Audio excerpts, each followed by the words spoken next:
First of all, introducing our challenger. Out of the blue corner.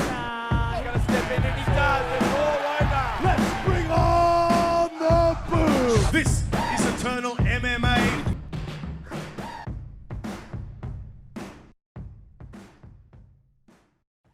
Mixed martial arts fans, welcome back and thank you for joining me once again on the Eternal Insiders Podcast back for 2023. As always, my name's Luke and I'm your host. And joining me today is none other than the man who'll be topping the bill March 18th for Eternal 74. He is the reigning, defending lightweight champion for Eternal MMA. It's a smiling assassin himself. You know who I'm talking about. It's Mr. David Martinez. David, thanks for joining me today, man. How you doing? Oh, fantastic, brother. Thank you for having me on. No, pleasure to have you here, man. And we're looking good. We've got the fresh trim here. I was talking to your lovely wife, Jane. She said she's got you nice and trimmed up, ready to go for the fight coming up. It's looking good, man. It's looking fresh. Yeah. Oh, thank you, man. I usually get trimmed up before the fight, but I think Jane lined up all these interviews and that's why she was really pushing for it. She didn't want me with wild curls. I was on all these podcasts and such. What's your preference? Do you like having the curls going? Do you like the sort of the short trim? I float back and forth between the long hair and the short hair myself, so I understand the different dynamics. Well, to be honest, man, I've never been one for appearances, but I do prefer it shorter for training purposes. Like once my hair gets long and curly, it starts to carry sweat straight into my eyes, and that, as you can imagine, that's not very practical. So yeah, I like to keep it short for training. Yeah, so this is honed in. This is battle mode cut right here, right? Yeah. Yeah, man, this is freaking Warzone stuff. Fantastic, man. Now, of course, we're back here as the Eternal Lightweight Champion, and touching on that after the last win that you had against Aiden, you said, what you've touched on what it sort of meant for you to be able to regain that lightweight championship. You said that you set out as a goal with your wife that you wanted to get that title back, and you said that what it meant to you to be able to hold her in your arms and put that title back over her shoulder, and what a moment that was for you guys. And you said how important that was to you. Like, what was that moment like? And just tell me a little bit about that dynamic that you guys have, because clearly you're a fantastic team. Yeah. Well, we got together and realized, like, all right, what's our goal here going forward? And we're like, all right, let's get this belt back. And Eternal's always been like one of the strongest promotions in Australia. And currently, I view the Eternal title to be the most prestigious at the moment. So yeah, Jane and I are like, yeah, let's get this title back. And yeah, just thinking about it now, like having done that, and especially in such a I don't know, storytell way with Aiden, and yeah, it was an incredible feeling, man. Like for the both of us. Yeah, so Eternal 69, you had that performance. Of course, you got the rear naked choke in the second round. Like looking back on that in hindsight, like how do you grade that performance overall? Probably one of my better performances, yeah. I mean, like, in terms of, like, fight camps, even going into that, that was probably, like, one of my best fight camps overall in terms of lack of injuries, lack of illnesses, and everything just going smoothly. Yeah, and I imagine you have to credit a lot to that to the gym, right? I mean, I know you're training out of Ignite Martial Arts Academy. I know you got the coaches that mean a lot to you with Dunstan and Doyle there. Even guys like Jimmy, Jake, John, the guys that you're training with, like, what's it like to be able to have that sort of circle of guys in your corner, getting you prepped, having the good camp, as you said? Like, what's that dynamic like, having that team there setting you on the path to success? Oh, bro, like, it's perhaps the biggest part of being in the sport. It's just the people you get to meet and train with every day. Like, they are, like, and going back to that sort of, like, military style thing with the haircut, like, these guys it's like you're in the trenches with them. Or they're in the trenches with you, whether they have fights coming up, you're helping them get ready, or you have a fight coming up and they're just all around you, getting you prepared. Yeah, like it's the biggest part of the sport for me. It's just the people that I get to train with, and as a result, I've grown as like both as a person and a mixed martial artist, just because of the people, man.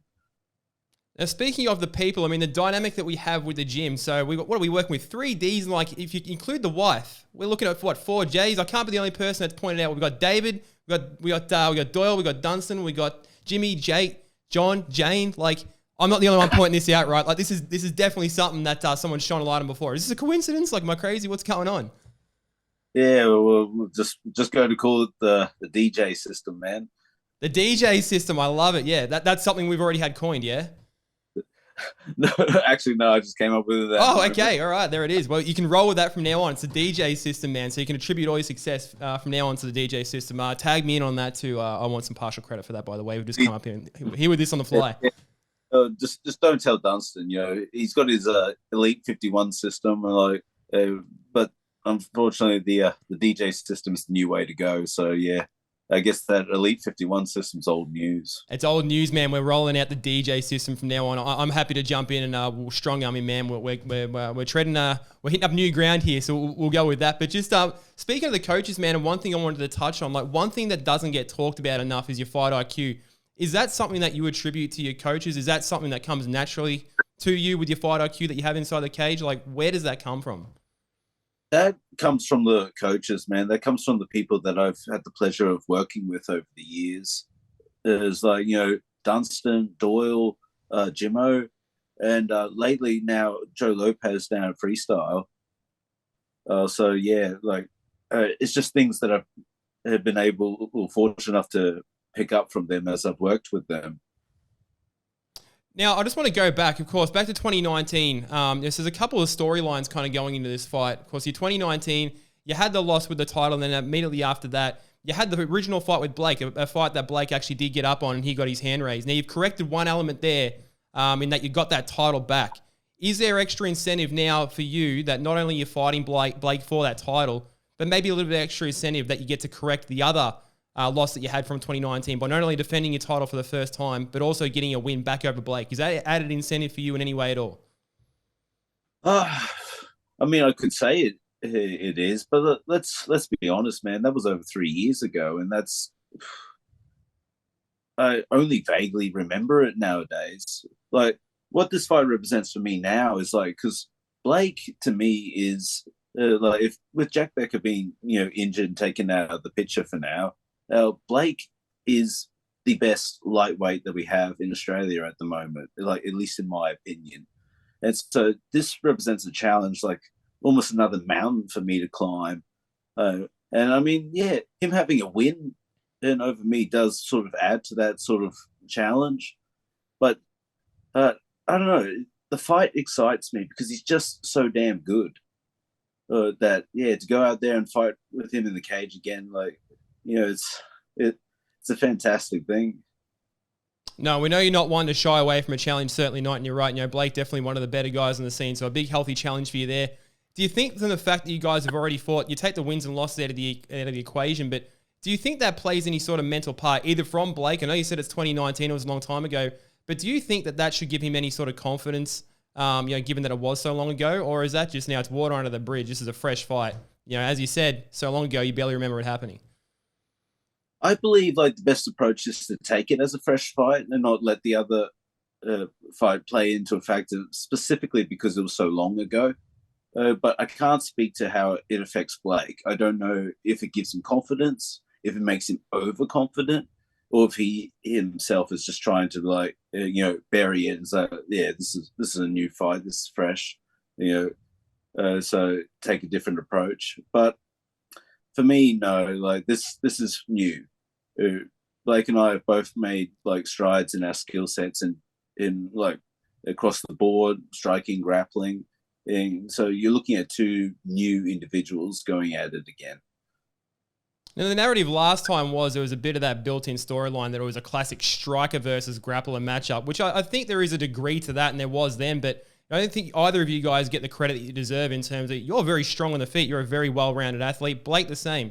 I know he sort of leans more towards a stand-up, but do you see this fight playing out any differently in those exchanges? Is there still some water to be held there in terms of being still that classic striker versus grappler matchup? How do you see the exchanges playing out differently this time, if at all? Well, there is elements of the striker versus grappler in but again, like both he and I have made strides in the opposite skill sets. As you know, I've obviously improved on my striking. He's improved immensely on his grappling. You know, so you're looking at two mixed martial artists going head to head. You're not looking at just, you know, oh, this guy's got to keep it standing, otherwise he's going to lose. You know, Blake's grappling's a lot better than that. Or Dave's got to get to the ground, otherwise he's going to lose. No, my striking's a bit better than that.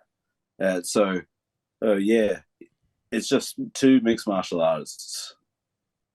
Now, for two mixed martial artists that were originally booked for Eternal 70, you had an injury coming off of that. I believe it was a shoulder injury. I'm assuming, obviously, we've been rolling since then. Everything looking okay there in that department?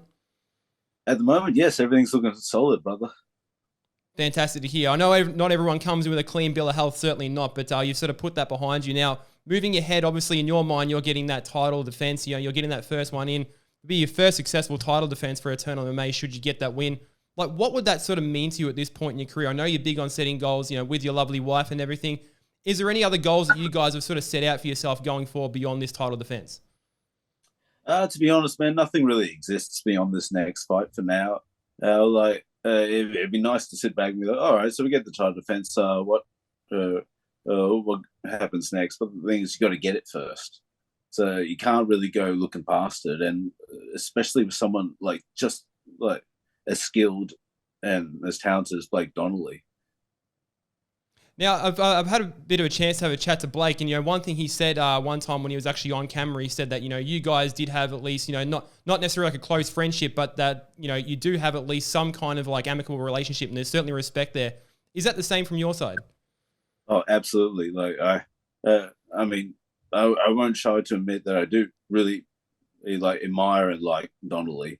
He both has as a person and as a fellow fighter. Yes, there's a lot to look forward to coming up this matchup, man. Now, you don't necessarily strike me as the kind of guy that likes to give predictions for his matchup, but do you allow yourself to envision that sort of thing at all? And if so, for everybody watching the interview, how do you see yourself getting your hand raised at Eternal 74, March 18th on the Gold Coast, man?